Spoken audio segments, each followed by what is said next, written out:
سب سے پہلے تو ارتقا کا بہت شکریہ کہ مجھے موقع دیا، میں بلایا،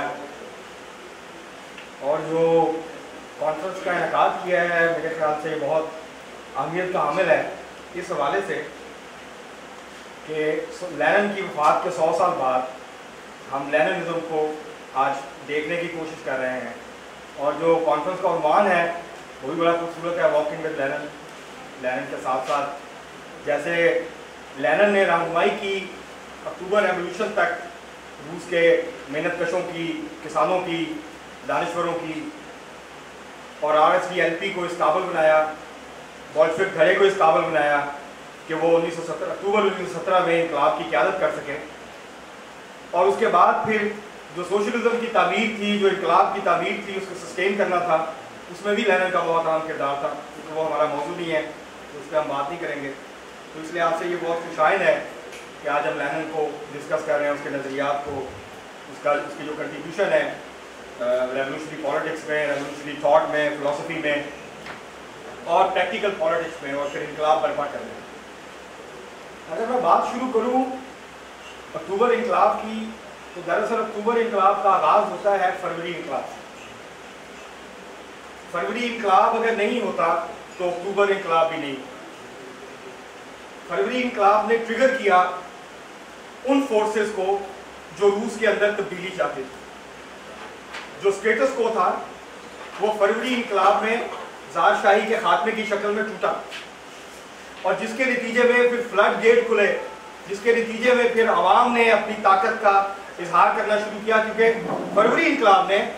روس کے محنت کشوں کو، روس کے غریب عوام کو، کسانوں کو، دانشوروں کو، سیاسی کارکنوں کو یہ اعتماد دیا تھا کہ وہ ان کے اندر یہ طاقت موجود ہے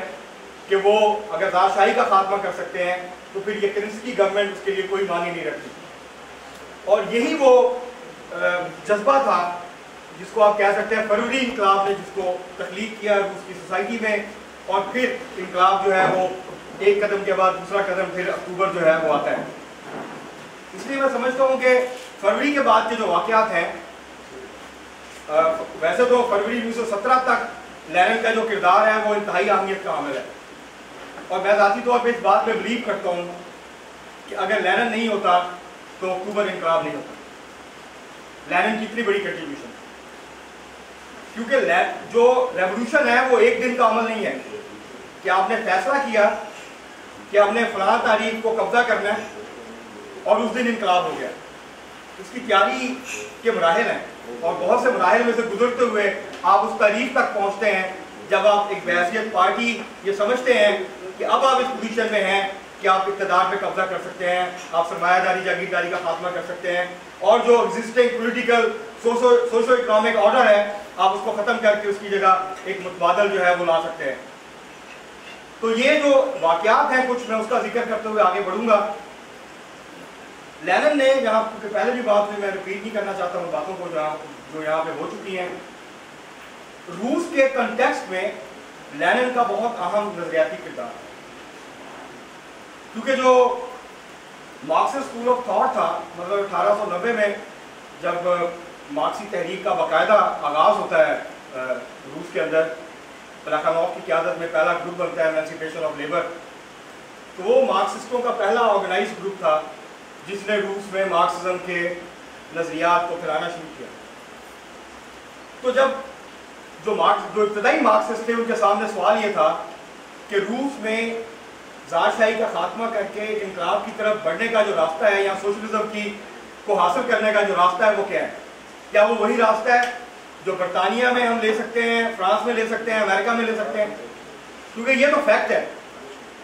کہ جو مارکسزم ہے، اور لینن نے اور مارکس نے مارکسزم کی جو پوری آئیڈیاز کی تخلیق ہے اور جس کیپٹلزم کا مطالعہ کیا اور ہمارے سامنے اس کا انالیسس رکھا، وہ 4-5 ملکوں کے اوپر بیسڈ تھا، کیونکہ مٹیریل کنڈیشنز اس وقت تیار تھی ان ممالک میں ایک انقلابی تبدیلی کے لیے۔ کیپٹلزم بہت حد تک میچور ہو چکا تھا، برجوا ریولوشن ہو چکے تھے ان ممالک میں، انڈسٹریل ڈیولپمنٹ ہو رہی تھی ممالک کی، اور وہ صنعتی معاشروں کی طرف آگے بڑھ رہے تھے، باقی دنیا بھی بہت پیچھے تھی۔ اور اسی لیے جب یہ روس کا معاملہ سامنے آیا تو بحث شروع ہوئی کہ روس میں کس طریقے سے انقلاب ہوگا، کس طبقے کا کیا کردار ہوگا۔